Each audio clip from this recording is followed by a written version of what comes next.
Now, Terrence was just telling me. He said to me, I'm always telling people, can I say this? Okay. So I'm always telling people how important it is to do coaching and all that kind of stuff. And he says, to tell you the truth, I just inherited more people and I had all this responsibility, and I'm just having a really hard time figuring out how to do the coaching that I know is so important. And I feel for you. And the thing is, Terrence, you're going to figure it out. Yeah. You're going to figure it out. I have faith in you. You're going to figure it out. I don't know how long it's going to take you to figure it out. That's what you want to do, is to crunch that down. Because the thing is, if you can focus on that point in which you are back there, where you're in the place again, where you're doing the coaching and things have been delegated and things are really working well, right after that reorganization and you get all these people, it's just like, it's the same thing you were saying, I got to work with 2 people and I don't know how I can do it. You've never done this before in this configuration, but you will figure it out. But see, by building the vision in which you see yourself having done it, you start to move toward something instead of away from. See, one of the things I do is working and coaching with people is we try to isolate toward thinking versus away from thinking.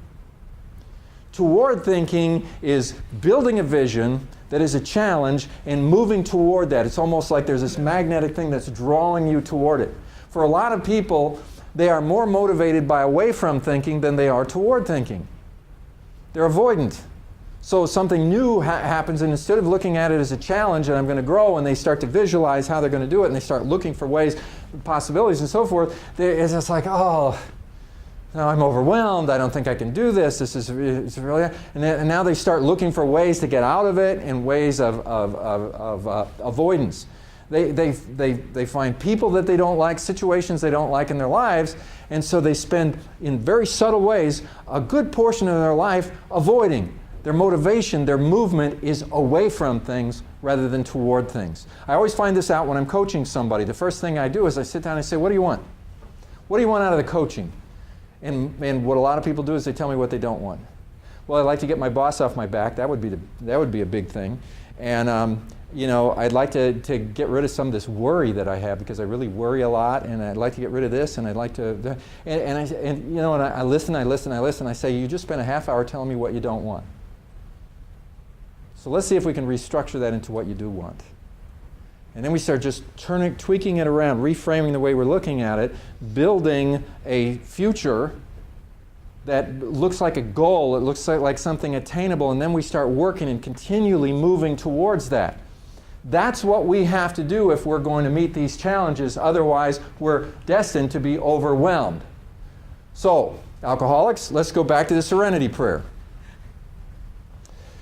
Accept the things that you cannot change. Have the courage to change the things you can. Have the wisdom to know the difference. The difference between what? The difference between the things you can't do and the things you can do. Because I find a lot of people, they give up. I say, why do you give up? And they say, well, I was trying to get this person to do this, and I talked to them, and they basically just blew me off. I go, well, sounds like you need a new strategy to go back in and talk to them again. Or maybe a new strategy for getting this thing done. But see, a lot of times people just, they hit the first roadblock and they say it can't be done. There's always a way. I'm not saying, see, a lot of people, they say, accept the things you can't change. It sounds like some kind of mediocrity. No, because there's very few things that you can't change in some way. Maybe you can't change them in the way you'd like to change them. What I'd really like is for them to hire 4 more people and give them this extra load so that I can go back to my comfort zone. But that ain't going to happen.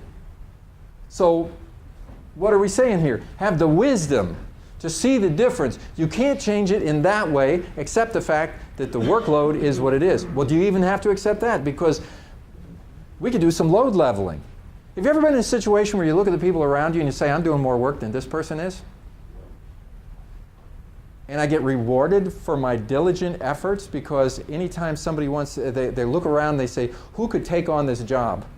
They say, well, this person will blow it off. This person will say they'll do it, but they won't do it. This person will do a poor job of it. But this person, they always do it really well. So I'll give it to you. You go, gee, thanks a lot. And you keep getting these rewards. And now what happens is you got all this stuff on your plate and these other people over here who don't. So now what has to happen is load leveling. And can you do that? Well, you don't have the authority to do it, but you don't need authority if you're a good negotiator. See, negotiators are really great at being able to sit down with decision makers and say, you know, I have some ideas that I want to talk to you about how we can get some things done more effectively. I want to talk to you about some of the processes. And the most amazing thing that you can do is to actually do a flow chart on the ridiculous processes that are going on in your department and really make it look stupid, but realistic. You know, so here's how this works. And basically it looks like this hub with everything coming to you. And all these people sitting here, and this stuff's going one way. And you go, here's how this happens, and here's how this is happening, and I do this and this, and it goes here. And I really think that I've become a bottleneck. And I feel really bad about it because I don't want to be anything but a bottleneck. And so I have some ideas about how we can change the workflow and so forth. And guess what you're doing? You're negotiating a leveling of the workload. You don't have to wait for somebody to come to you and say, in my infinite wisdom, I have decided that this is now going to be your job and this is what you're going to do. I mean, they're going to do that. But now it's up to you, Terrence, to strategize and to figure out how you're going to do this. You've got to learn how to negotiate with your boss. Good luck. It gets harder and harder as you go up the chain, doesn't it? Because your boss is always, you know, bosses at the level you're at, your bosses are a pretty good, darn good negotiator. But all we're talking about is having a strategy meeting. Because what happens sometimes is we reorganize and we say this is how we're going to fix the problem, but that's step one. That's a structural reorganization. But now what we have to do is we have to figure out how to really make this thing work. I mean, make it hum, make it work, because we had a long time to make what we had going before work. And now this one, we got to work it out. So I've been thinking about it strategically, and here's some ideas. Now see, if you don't need his approval, then you just do it. But if you need approval, you need to go in and strategically get this thing going so that we're interacting, because when you're talking to somebody above you, they're busy with all kinds of stuff. They're responsible for all of this stuff, and your piece of it is just one little piece of it.